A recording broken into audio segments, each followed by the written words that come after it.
As I've covered on the show many, many times in the past, the left loves to destroy language and loves to redefine words in what might be considered a dystopian strategy of newspeak. Now, when they say freedom of speech, they mean something vitally different than we mean on the right. And when they say freedom of association, what they mean is the right to be forced to do what you are told to do. And that has come with a spate of activists, especially from the LGBTQ community, specifically targeting Christian businesses and trying to force those individuals to do what they want. And this is most recently the case in a Supreme Court ruling where a Christian web designer decided that she did not want to make a website and did not want to have to use her own terminology and her own wording to make a website for a gay couple. Lori Smith, the business owner of 303 Creative, is devoted to projects she cares about, including websites for animal shelters and veterans. She wanted to expand her creative endeavors to design websites for weddings.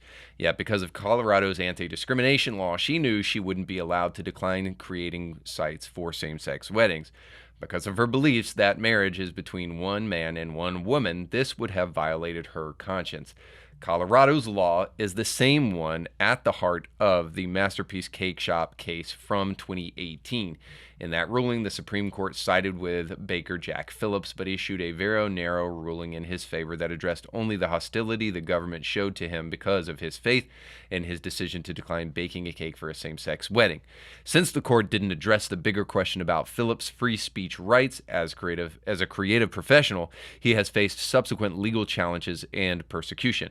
In our polarized society, Smith has been and will continue to be portrayed as a bigot who simply doesn't want to deal with the LGBTQ community. That's unfortunate and false. Smith works with all people, and both sides in her case acknowledge that fact. What she doesn't want to be forced to do, however, is create websites and messages that go against her beliefs regardless of who requests them. Now, finally, we get from the mainstream media a honest broker, because this actually doesn't have anything to do with the bigotry of Lori Smith. It has to do with her right of freedom of association. So she has the right to associate with whoever she wants to. This brings up two vitally important points. First of all, the left consistently tries to use the law and pervert it for their agenda, whereas the right consistently has to defend themselves from those who want to violate the law. And the excesses of the LGBTQ community here are on full display. This violates this individual's right to associate. Let me try to frame this way. When the right uses freedom of speech, what they mean is the right to dissent from whatever elitists say or whatever the mainstream narrative is, the right to be able to say what they want to say, even if it dissents with mainstream opinion. When liberals and when progressives say freedom of speech, what they mean is the right to indoctrinate whoever they want to and to shove their beliefs down whoever's throat they want to. And this is the case here. Again, this is one in a line of many cases where the LGBTQ community wants to try to force businesses to do their bidding. And again, this violates the right of a brand to associate with whoever it wants to associate with. If a cake baker only wanted to bake cakes for the Ku Klux Klan but not for black people, well, which by the way is against the law, it violates civil rights, but let's just say they did that. The reality is no one would go to shop at that baker because of the way that they are associating, and you wouldn't have to try to sue them or anything else to force them to do what you want. But the totalitarian tendencies of the left are exactly this. You will do what we want, and we have the freedom to do it because freedom of speech and some such nonsense. Now, most importantly, kind of back to the idea of the freedom of association and having the freedom to associate your brand with whatever you want to associate it with. Part of the post-Christian amorality of our age that puts the kind of laws that are on the books in Colorado that disenfranchises Christians is part of the problem here. Because who is to say in a liberal society where morality doesn't govern us, consent governs us? Who is to say that you can't force a person to make an MAP cake, if you're a cake baker? And of course, that would be minor attracted persons cake. So, I'm a pedophile. Don't judge me because I'm a pedophile. Make my cake. You, at that point, are associating your brand with something that you believe is morally abhorrent. Now, it is not for you to dictate that morality. What does dictate that morality is something much bigger than all of us, bigger than our disagreements and bigger than our non-transcendent ideas. We need a transcendent truth that transcends our personal beliefs and our personal opinions. This is where I, as a Christian, think I'm actually on way more solid ground than the secular atheist or the secular humanist or even the person in the LGBTQ community, whatever kind of faith that they may be claiming, because I actually have a belief system that has a standard of morality. I don't make it up as I go along and then try to force other people to obey it.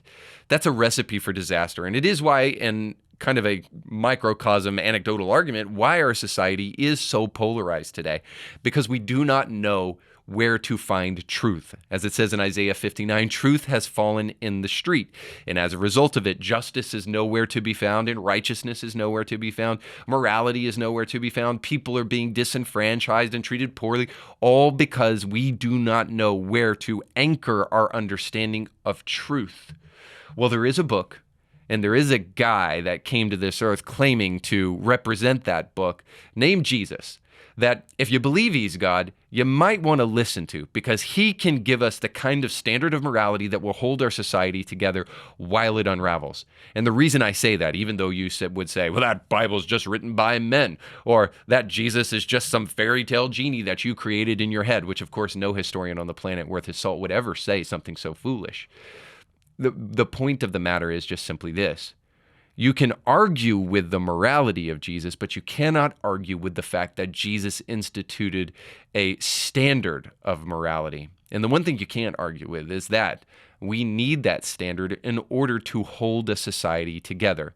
You may not like Christianity, but I defy you to go find another standard to put in its place that won't ultimately circle you right back to the things that Jesus was talking about when he was here on this earth.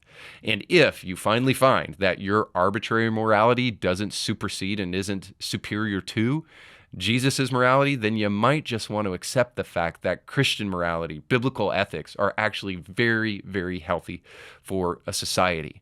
And until we get back to it, we'll keep on at each other's throat, fighting over whose rights are the more important rights, when we should really understand that human rights are only grounded in religious rights. And if you believe that, I'd love to hear from you down in the comments section below. Thanks so much for watching. Don't forget to like, share, and subscribe, and to go with God.